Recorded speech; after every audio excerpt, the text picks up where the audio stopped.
And what is your opinion about our sister country, Nigeria? Nigeria, hey, give me some amala. Some amala. Oh, and there was another one that I had that was nice. Firstly, Nigeria, you guys eat too much pepper. It's too much. With the Yorubas in Lagos, I felt like a dragon every time I was eating. My mouth was on fire. That's the beauty. Hey, I couldn't do too much spice, but Nigeria is an experience. It is busy. There are lots of people there. But I feel like it was just still a vibe. I had fun. I ate good food. I was on the island, Lekki, Ikoyi. Yeah.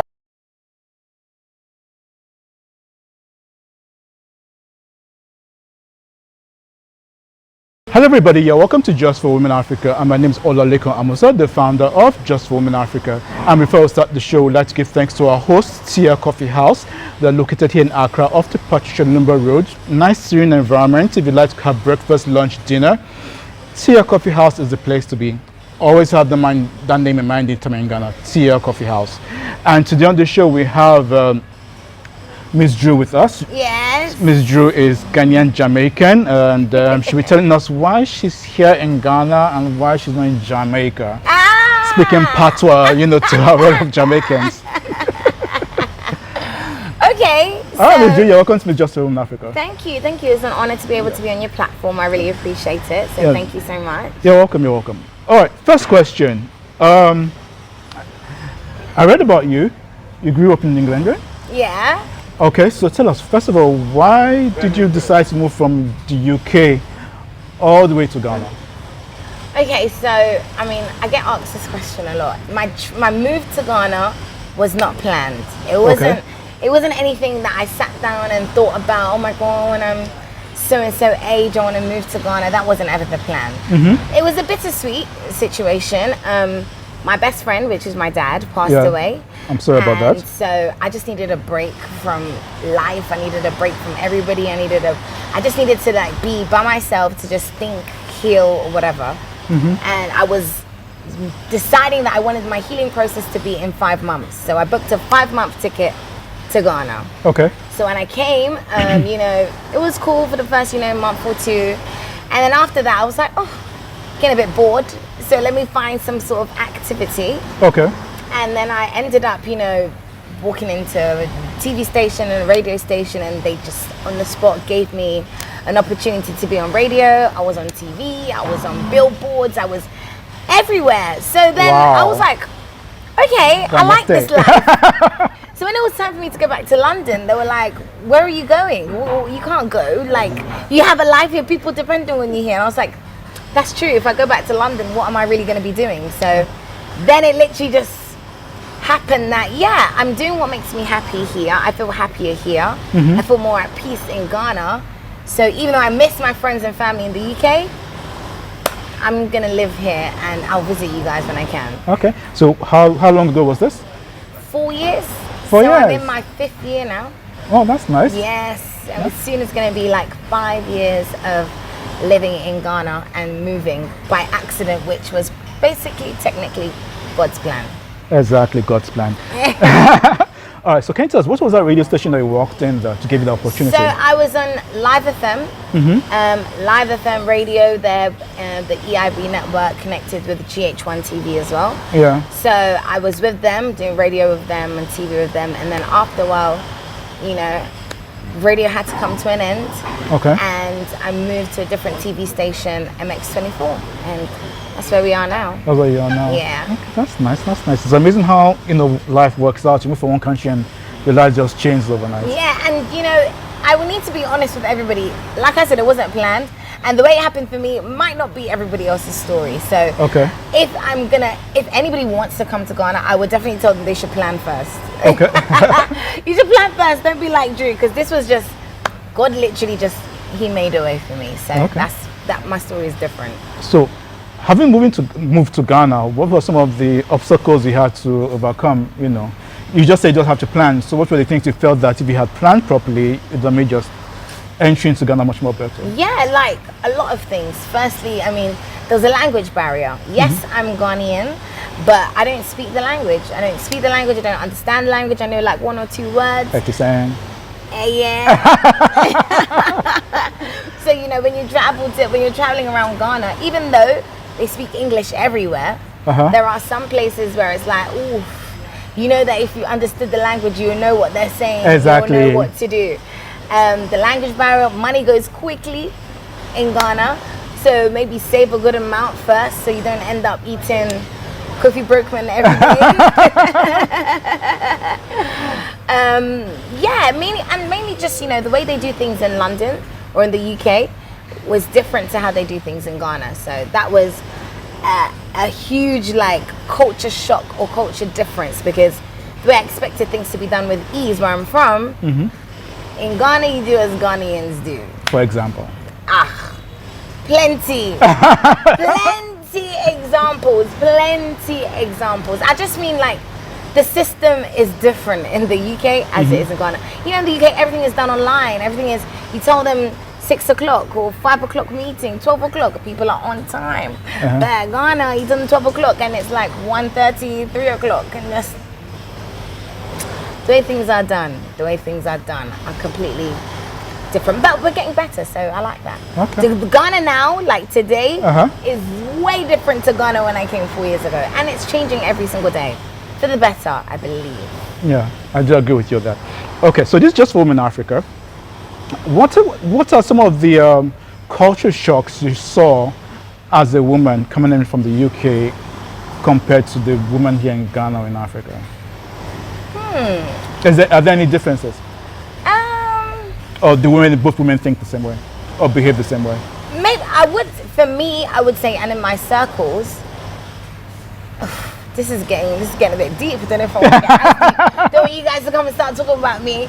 But it's different. Women in Ghana, I guess they're very much more domestic, very much, you know, doing work at home or making sure that the house is okay and all those kind of things. And you do get the ladies that are, you know, now, you know, in the offices or doing businesses. You don't really see that many CEOs, that many high women in like higher jobs or higher roles in the offices. Whereas in London, you kind of do. Yeah. But then again, it's more, ladies are more concerned about, let me just need to get married, have a baby, and then look after the house. Whereas in the UK, it's like, we got time for that. You know? Let me enjoy my life. Let me live my best life, and you know, I'll take my baby on holidays with me, kind of thing. But it's kind of different, and for me, that's what I've seen how they think in Ghana. But I'm not saying everybody is just some of them, the majority. Yeah. Whereas there are some that are different that were like, no, I've got time. I can do things differently. You know. Okay. Yeah. Right. So which category are you in a hurry to get married, have children, or you just want to enjoy the fullest of your life? I think I'm in the category where I'm only following what God tells me to do, but I do want to, of course, be married and have kids. But when I get married and have kids, I don't want that to mean now I've got kids and I'm married, I have to stay in the house, because I still want to enjoy my life, live my best life, and go out. But some people feel, no, once you get married and you have kids, you need to just stay in the house and cook and clean and make sure the house is tidy for your husband. Not me. Not Mz Dru. No. We can do all of that, and we can still go on holiday as well. Very, very important. Holiday, I do agree with you on that. I do agree with you on that. Okay. So you've been in Ghana for 4 or 5 years. And of course, things are going on well for you. You have a fantastic job. You have things going on for you. Can you tell us, what's the future for Mz Dru? First of all, I want to find out, how did you come up with that name, Mz Dru? Okay, so my full name is Drusilla. And a lot of when I came to Ghana, not even when I came to Ghana, it's just a lot of people just can't say the name properly. So it's Drusilla. That sounds easy, Drusilla. It's very easy Drusilla. where I'm from London. But when you're in Ghana, they're like, hey, come again, what kind of name is this? You know, say it again, whatever. So for example, let me just make it easy. 3 letters, D-R-U, Dru. Like just Dru, it's easy. But still, some people don't get it correct. And then Mz Dru, I used to be called Ms. Latte. Everybody, you know, when you have an S, it's everyone knows what your marital status is, whatever. But I thought, let me just be a bit different and change the S to a Z. It's nothing crazy. I just thought, let me just be different. And I am different. I am unique. So I thought, let me just do Mz Dru. easy. Okay. So when you get married, will it be Mrs. Dru? Well, we'll see. Maybe when let me cross that bridge when I get there. If my surname is pretty, then yeah, it might be Mrs. Dru. That's nice. That's nice. All right. Okay. So Mz Dru. So, like I said earlier, you have things going on for you. So what's the future for Mz Dru? Definitely. I mean, as I started, as you grow, you evolve every single day. So when I first came into the scene, it was entertainment, TV, gossip, you know, parties. I'm getting older and I'm not getting fulfilled in those areas anymore. So I've moved on to travel. Okay. Where I'm traveling around Africa, showcasing the beautiful hidden gems in Ghana and Africa at large. Okay. You know, I'm trying to change the negative narrative of Africa. Okay. And show people that, you know, you don't always have to travel to the Western world, the Americas or Europe or whatever to see beautiful things. There is, even in Ghana, you know, places that look like Jamaica, look like Bahamas, places in Africa, Tanzania, Zanzibar, which are like breathtaking. You're just like, wow, is this Africa? So we're changing the narrative that way. And as I am traveling around the world and all that stuff, really trying to inspire people, especially young people, to chase their dreams. And while you're chasing your dreams, live your best life. Enjoy life, you know? Motivating, inspiring, empowering young people. That's what I do. Okay, that's nice. I mean, so how often do you get to travel around Africa? At least once a month. Okay, what was the last country you went to? The last country I went to in Africa was South Africa. Okay. How many countries have you been to? I've been to... In Africa, I mean. Okay, in Africa, we're trying to build them up. Probably about maybe 6 or 7. South Africa, Rwanda, Egypt, Morocco, Ghana, Tanzania, Nigeria. I'm sure there's one more, but 7. so far. Togo. Togo, okay. I'm sure there's one more, and I'm going to Ivory Coast in a few weeks. Okay. So yeah, Right. that would be 9. Okay, so out of the countries you've been, so name your top 3 countries you love and you love to go back to. Oh, Tanzania, 100%. I have to go back to Zanzibar. That place is absolutely breathtaking. That place is beautiful. Okay. Then I like South Africa. I feel like I didn't get to, I've experienced it, but I need to finish everywhere before I'm like, ooh, okay. So I'll go back to South Africa. I liked South Africa. Egypt was pretty as well, even though they're North Africa. They kind of not class themselves as African, but Egypt and Morocco are quite pretty places. Okay. And what is your opinion about our sister country, Nigeria? Nigeria, hey, give me some amala.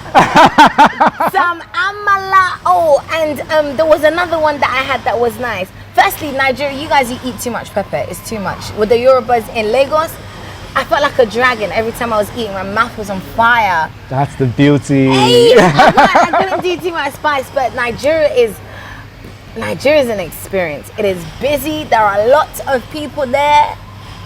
But I feel like it was just still a vibe. I had fun. I ate good food. I was on the island, Lekki, Ikoyi. Yeah. Oh my God, banana. I was living the good life. I went to the mainland. Yeah, I went to the mainland as well.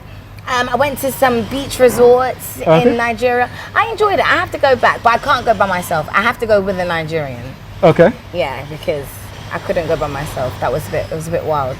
But no, I love the food. That one, local food, that one. You have some beans. Not eforiro. It wasn't that though, but I had a beans with plantain and bread. Okay. What was it Beans called? and dodo. Beans and dodo. Well, Okay. that was nice. I liked that. You like that? That was one of my favorites. So yeah. Okay. At least you brought the smile on your face. See how happy you're talking about Nigeria. I'm sure the Nigerians who are watching be so happy. Yeah, well, if the Nigerians are watching, please invite me back to your country. Give me a nice little tour around. Food and travel, those are the way to my heart. That's nice. That's nice. Of course, Africa is a beautiful place. Everybody Yeah. should come over to Africa and see the various countries. I mean, it's really, really nice. Really, really nice.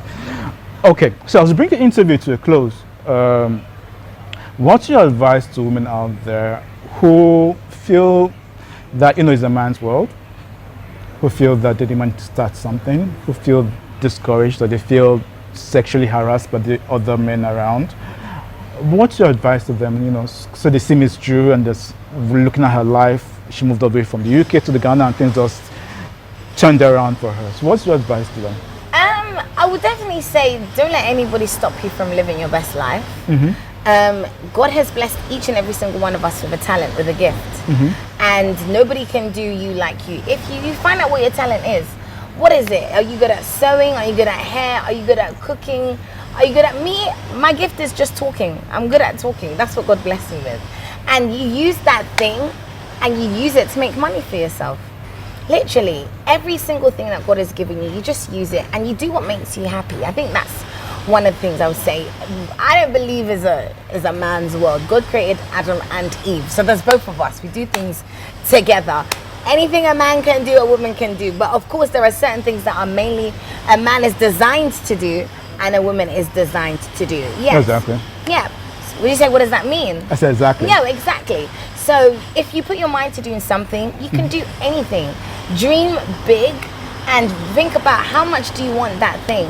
And when you use that as motivation, the sky is not even your limit. You can go to Mars.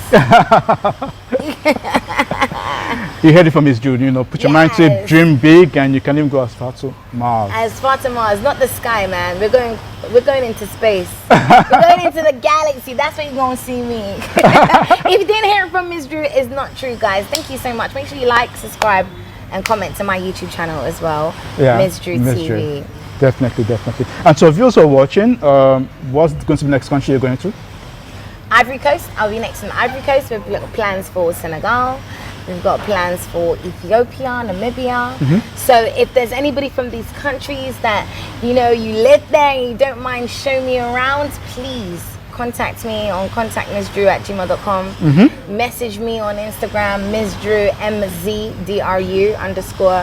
I'm available, and I mean, I'm really friendly. I'm not scary. No, she's not. I'm not scary. Very approachable, so she'll reply all your emails. There you go, exactly. So let me know. Yeah, sure. All right, Mz Dru, thanks for coming on to the show. Thank you so much for having me. I appreciate it. Yeah, and so viewers who are watching, do not forget to like, subscribe, tell your friend who knows a friend about Just for Women Africa. And from Mz Dru and I, to the next show, it will be bye.